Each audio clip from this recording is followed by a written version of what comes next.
صلح حدیبیہ کے موقع پر نبی کریم علیہ الصلوۃ والسلام نے بیعت رضوان جس کو کہتے ہیں کہ حدیبیہ کے موقع پر مکہ اس وقت فتح ہوا نہیں تھا اور مکہ مکرمہ میں آنے سے نبی پاک علیہ السلام کو روک دیا گیا. آپ کے تمام جانثار صحابہ جو ساتھ تھے روک گئے.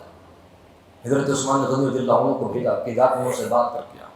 جب آپ احرام کی حالت ہی میں تھے, گئے تھے ان سے گفتگو کرنے کے لیے, تو گفتگو ہوئی, جو گفتگو ہونی تھی وہ ہوئی.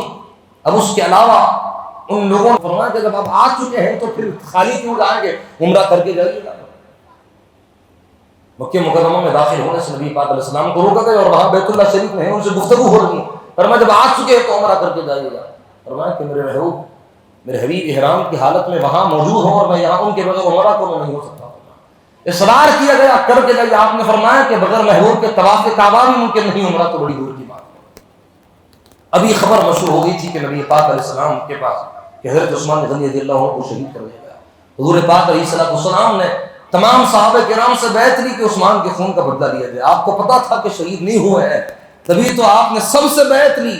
اور حضرت عثمان غنی نہیں تھے, آپ نے فرمایا کہ اپنے سیدھے ہاتھ کو عثمان کا ہاتھ تھا.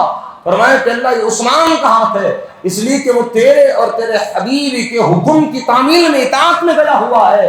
میں اس کی طرف سے بیعت کرتا ہوں کہ اگر بیعت لی نبی پاک علیہ السلام نے, خدا کی رحمت کے دریا کو جوش آیا کہ محبوب جنہوں نے آپ کے ہاتھ پر بیعت کی وہ آپ کے ہاتھ پر نہیں, ان الذین یبایعونک انما یبایعون اللہ, آپ نے اپنے ہاتھ کو عثمان کا ہاتھ کہا.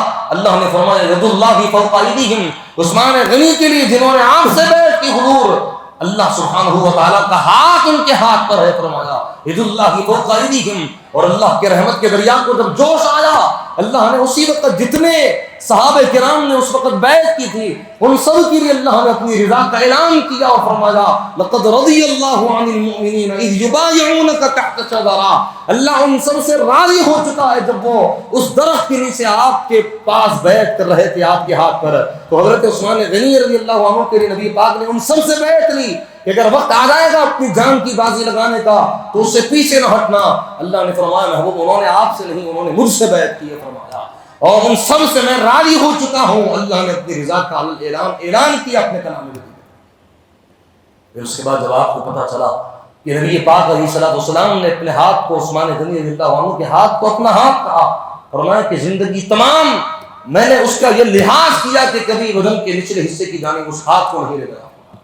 اتنا لحاظ کیا. اور اس لیے بھی تھا کہ حضور پاک علیہ الصلوۃ والسلام نے اس کے ذریعے سے بتایا کہ پہلے حضرت عثمان غنی کو آپ نے اپنا نمائندہ بنا کر مکہ مکرمہ بھیجا. یہ آپ کی دیانتداری کو بتاتا ہے. اور عثمان کے ہاتھ کو اپنا ہاتھ کہا, یہ آپ کی قربت کو بتاتا ہے. دیانتداری میں بھی عثمان کمال والا ہے اور قربت میں بھی کمال والا ہے.